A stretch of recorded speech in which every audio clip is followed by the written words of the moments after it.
The estate attorney did not raise his voice. He turned one page, slid a second folder across the table, and said, "Mr. Bell, this attachment travels with the harbour election." My brother stopped smiling. For the last 40 minutes, he had been claiming the marina, the lake house, the slips, the fuel dock, and every inch of shoreline. He looked like a man being crowned, not warned. Then he saw the clean-up order, and the room went very quiet. This isn't revenge. It's correction. Welcome to Hidden Revenge Stories. If stories like this stay with you, you know what to do. Let me show you how it started. My name is Mara Bell. I was 42 when my father died. By then, I had already spent half my life making other people look more successful than they really were. If you had ever visited Bell Harbour Marina in Camden, Maine, you probably thought my brother Connor ran it.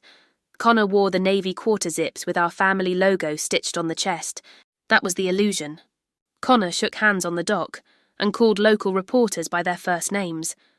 Connor stood in photos beside fishing boats he had never cleaned, invoices he had never paid, and guests he never remembered 5 minutes later. I was the one who opened the office at 5:30 every morning. I handled payroll, slip assignments, vendor calls, emergency repairs, fuel logs, reservation mistakes, and wedding rentals. I also handled the small financial disasters that keep a business alive, while someone else gets praised for having great instincts. My father, Owen Bell, used to say Connor had vision. What he meant was that Connor liked pointing at expensive things. I had the less glamorous skill set. I knew where the money actually went. My mother died when I was 26. After that, the marina became less of a family business and more of a machine. It ran on my labour and my father's denial. Connor was 7 years younger than me. He had the kind of face people forgive too quickly. He could be late, careless, arrogant, and wildly underprepared, and someone would still call him promising. I could keep an entire summer season from collapsing and still be introduced as my daughter Mara, she helps out. Helps out. I built schedules that kept 60 seasonal staff from quitting in July. I renegotiated supplier contracts after the pandemic nearly flattened us. I even slept in the office twice during storm season. The lower dock lights kept failing, and the insurance inspector was due the next morning. But sure, I helped out. The first time I understood exactly how disposable I was to my own family was at my father's 70th birthday dinner. Connor arrived 40 minutes late, with a woman named Brielle, who would eventually become his fiancée. She had white nails, a perfect blowout, and the serene confidence of someone who had never scrubbed fish blood off a freezer floor. My father had asked me to organise the whole evening. I booked the private room, I chose the menu, I handled the guest list. I even found an old photo of my parents standing on the original dock in 1989. I had it framed for the entrance table. When everyone sat down, Brielle slipped into the seat beside my father, my mother's seat, the one no one had ever taken at family events. I looked at Connor. He saw me looking, and shrugged. Then he smiled and said, loud enough for the whole table to hear, "Come on, Mara, don't do that face, you're basically staff tonight." People laughed, not because it was funny, because that is what people do. When the cruelest person in the room has enough confidence to make cruelty sound casual. I said nothing. I picked up a water glass, asked the server for an extra bread basket, and kept the dinner moving. That was the pattern with us. Connor embarrassed me in public, then everyone waited for me to be gracious, and I always was, at least on the surface. A year later, my father had a mild stroke. It was not enough to end his independence, but it exposed how much of his independence had always been mine. I took him to appointments, I sorted medications, I moved half my evenings into the cottage behind the marina office. He hated being alone after dark, but he refused to admit it. Connor came by twice in the first month. Both times he brought pastries. Both times he left before the insurance paperwork came out. My father married Elise less than a year later. She was polished, church-going, careful with her words, and instantly territorial. She liked to refer to Bell Harbour as Owen's legacy, which was interesting because she had never worked a holiday weekend, untangled a fuel invoice, or stood knee-deep in freezing water while a dock line snapped in October wind. Still, she had opinions. Mostly about me. I was too blunt, too controlling, too attached to the office, too involved in the finances. That last one should have worried her more than it did. Because 5 years before my father died, I found something while reconciling a vendor balance after midnight. I found a pattern that made my stomach go cold. Bell Harbour Holdings had begun borrowing against everything. The slips, the service building, the lake house my grandparents bought in cash. The old event barn Connor had insisted we renovate for luxury destination weddings. The debt itself was bad enough. What made it worse was how useless the borrowed money had been. The event expansion ran over budget. Connor signed expensive consulting contracts with his friends. The restaurant partnership failed. Storm repairs were delayed, then doubled. Insurance deductibles piled up. 2 fuel tanks had aging compliance issues, and no one wanted to deal with them. Fixing them would cost money we did not have. Buried under all of that was a state environmental review. It was tied to runoff and old storage contamination near the lower shoreline. Nothing explosive, nothing dramatic. Just the kind of dry, bureaucratic language that quietly destroys people who only know how to look at the front of a brochure. I printed everything. Every note. Every loan summary. Every maintenance deferral. Every letter with phrases like remediation schedule, deferred compliance, and required capital correction. Then I brought it to my father. He did what men like him often do when they are shown proof that their favourite son has been expensive for years. He got angry at the messenger. "Connor is ambitious," he told me. "Businesses take risk. You always see the negative side first." "No," I said. "I see the ledger first." For 3 months, he barely spoke to me unless it was necessary. Then the accountant came in for the year-end review. Then the insurance broker raised concerns. Then one of Connor's strategic expansions lost another contract. And finally, one night in February, my father knocked on my office door after closing. He sat across from me without his usual pride attached. He looked older than I had ever seen him. He asked for the file, not part of it, all of it.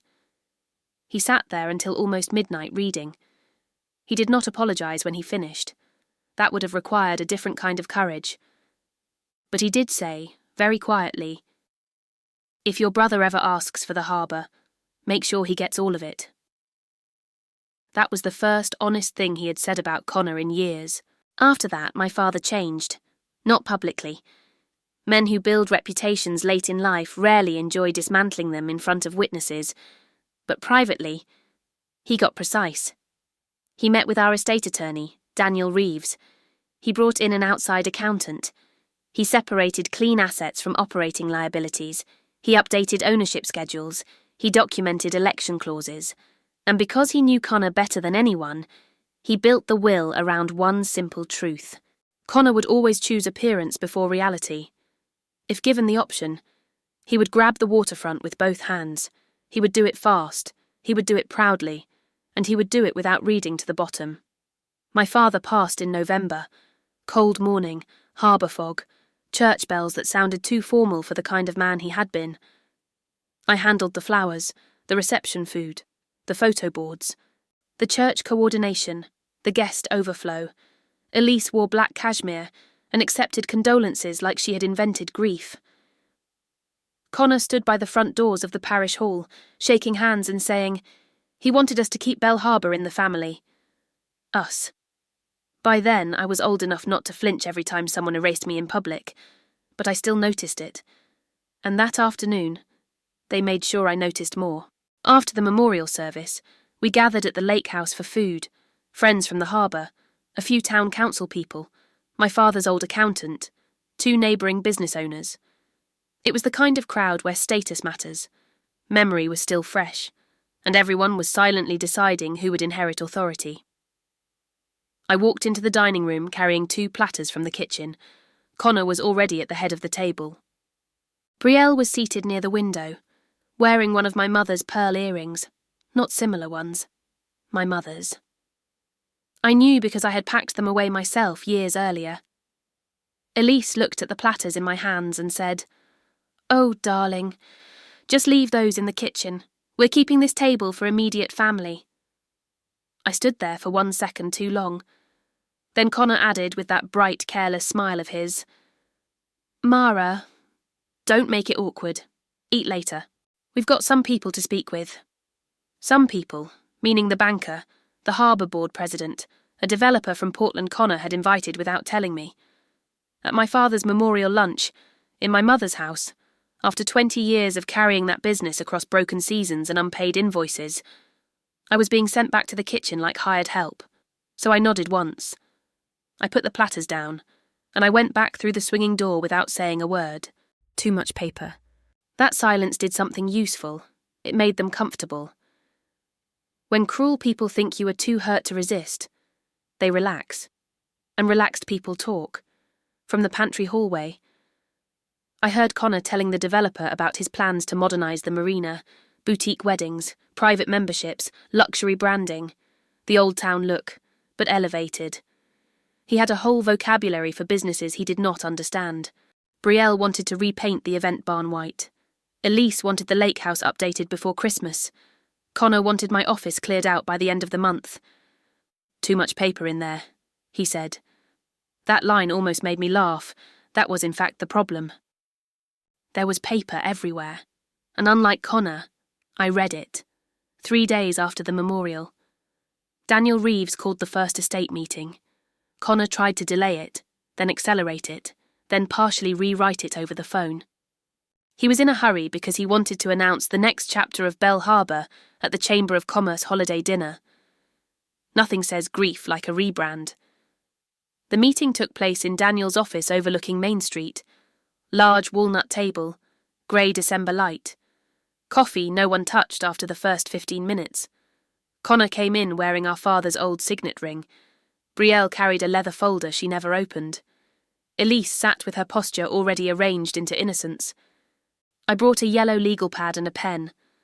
Connor smiled at me when he sat down. Not kindly, triumphantly. He thought I was there to watch him win. Daniel began with the broad terms: personal effects, cash distributions, specific bequests. Elise got the art and a cash amount my father had set aside years earlier. A scholarship fund was funded. Several charitable pledges were honoured. Then came Bell Harbour. Connor leaned forward. I could see it in his face. That hunger people mistake for leadership. Daniel explained that my father had not left the operating business outright. He had created an election structure. One beneficiary could choose Bell Harbour Marina, the lake house, associated waterfront lots, and all attached operating entities, or those assets could be sold under supervised administration, with net proceeds distributed according to schedule. Connor did not even let him finish. "I'm taking Bell Harbour," he said. Daniel looked at him. "There are attachments you'll need to review before making that election." Connor laughed lightly. "It's my father's business. I grew up there." "You barely showed up there, I thought." Out loud. Daniel continued. The harbour election included Bell Harbour Marina LLC and Bell Harbour Events LLC.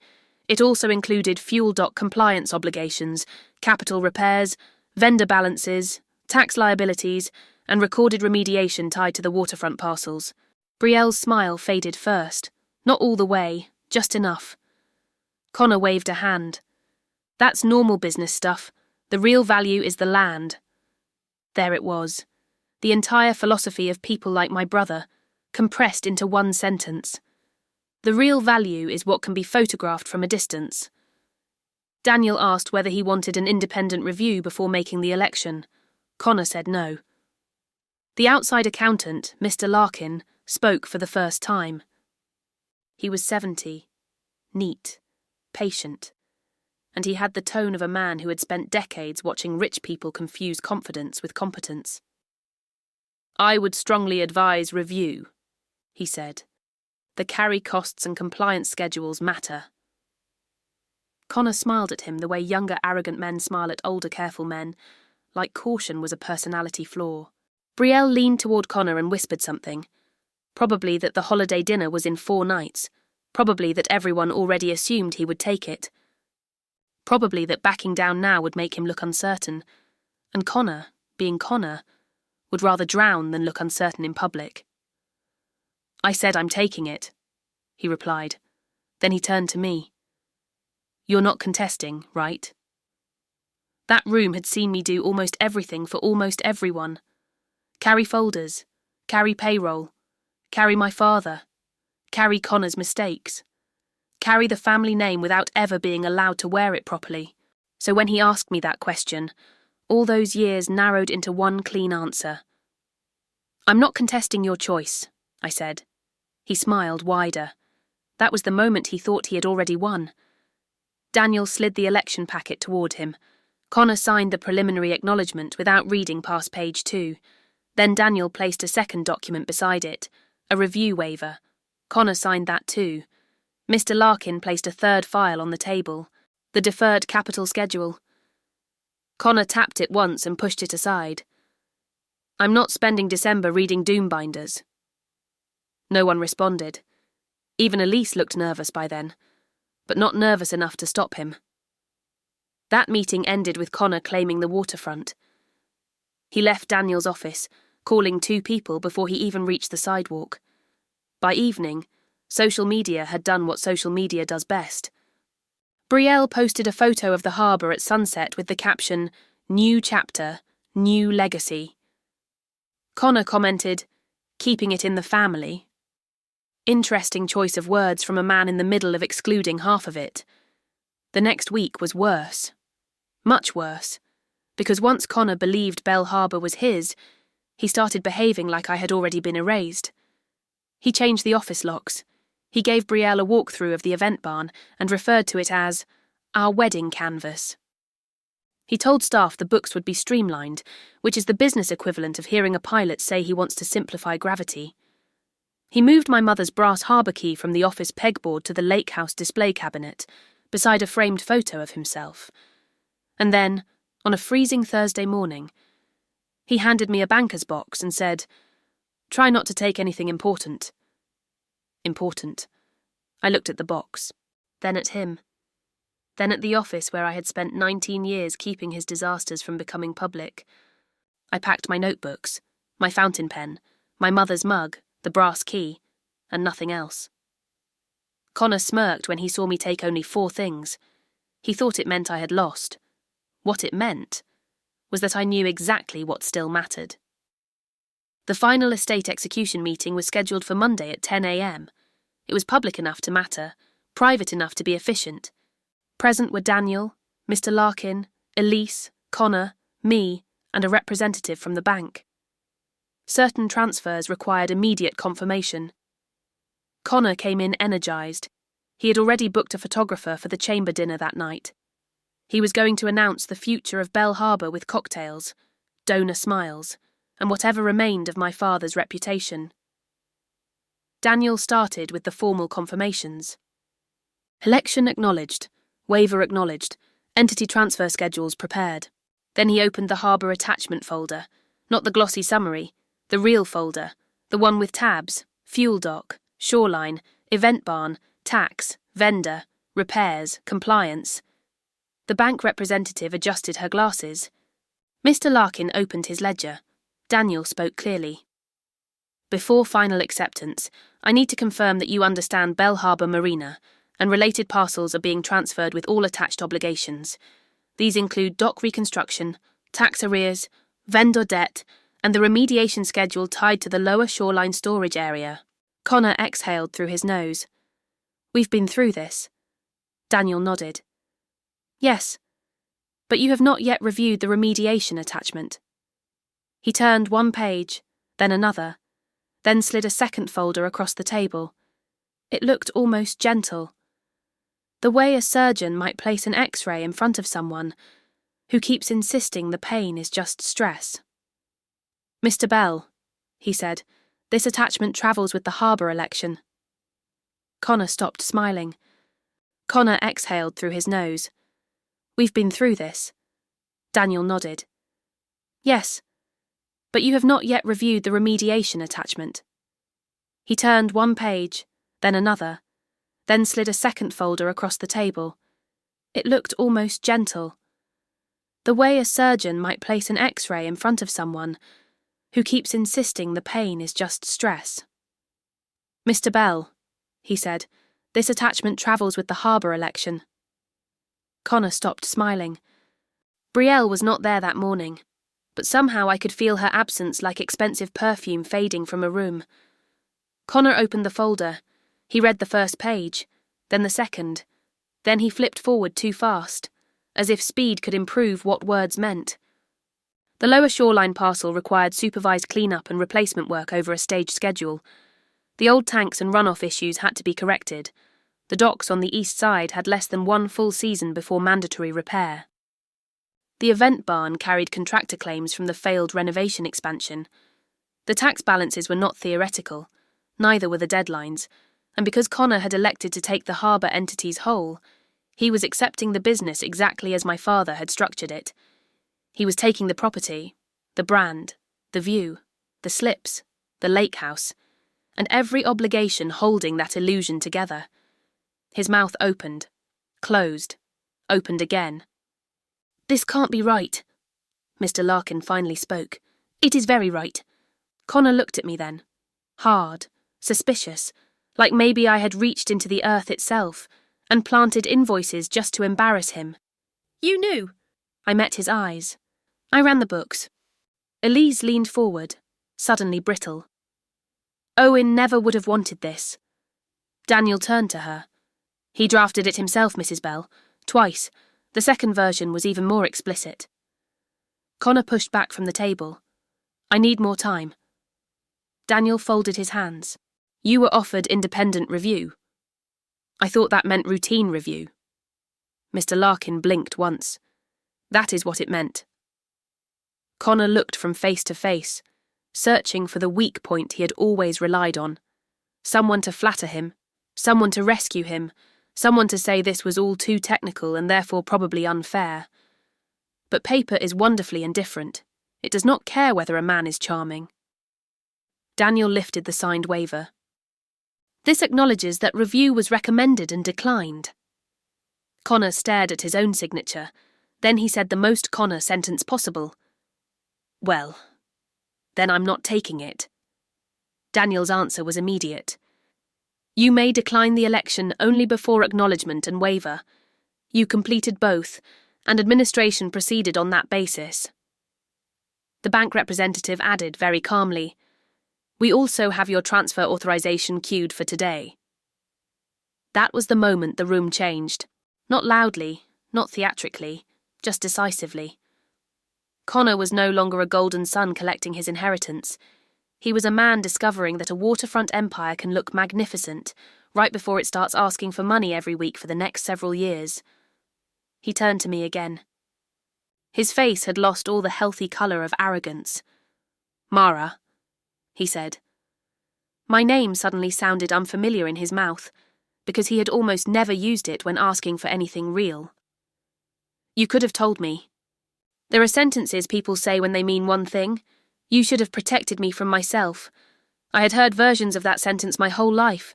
From my father, from Connor, from vendors who missed deadlines, from men who signed things and expected women to tidy the consequences. So I stood. I picked up my brass harbour key from the table, and I said the only thing that mattered. No speech, no trembling triumph, no raised voice, just a clean sentence. "You wanted the harbour, keep it." Connor sat back down like gravity had finally found him. The rest moved quickly after that, not because collapse is dramatic, because once the illusion breaks, paperwork becomes very efficient. The transfer was completed. The bank updated its records. Daniel confirmed the administrative timetable. Mr. Larkin outlined the immediate deadlines Connor would need to meet before spring. Insurance, tax coordination, vendor negotiations, environmental scheduling, repair financing, every glamorous dream of ownership translated into practical obligations by noon. When I stepped out onto Main Street, the air was sharp enough to wake the dead. Snow had started, light and dry. I stood there for a second with my coat unbuttoned, and felt something I had not felt in years. Space, not joy yet, space. Connor still tried, of course. He called that evening. I did not answer. Elise called the next morning and left a message full of sighs and revisionist grief. She said families should not let business create division. Interesting timing from a woman who sent me to the kitchen at my father's memorial. I did not call her back either. By Friday, the chamber dinner had changed shape. Connor still attended. He had to. Backing out would have confirmed weakness. But people in small coastal towns notice when confidence looks forced. He spoke for 8 minutes about stewardship and tradition. Then someone from the harbour board asked about repair timelines. Someone else asked about the lower shoreline issue. Apparently Daniel's office was not the only place where paper travelled. Connor's answers were vague. His smile was late. By the end of the week, 3 vendors wanted updated payment plans. By the end of the month, Brielle had removed every Bell Harbour photo from her account. Apparently legacy is less romantic when it comes with contractor claims. As for me, my father had left me something separate. Not flashy, not waterfront, not public. A clean cash bequest from an account he had protected in the final years. And the deed to a small brick storefront 2 streets up from the harbour. It had once been a chandlery, then a souvenir shop, then nothing for 6 years. My father included one handwritten line in the letter Daniel gave me after the meeting. You were always better at building things people can actually live in. That was the closest he ever came to saying he knew who had kept his world standing. I used the money carefully.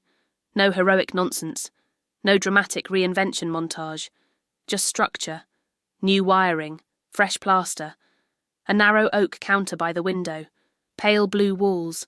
Shelves my friend Nora built by hand. And in the corner, beside the register, a small brass hook where I hung my mother's harbour key. 6 months later. I opened morning line. Coffee, biscuits, chowder on rainy days. Simple breakfast plates, warm light, no fake luxury, no Bell family crest, no men explaining branding strategies for rooms they had never cleaned, just a business small enough to be honest. On opening week, a woman in her 60s sat by the window, stirred cream into her coffee, and told me the place felt calm. I thanked her.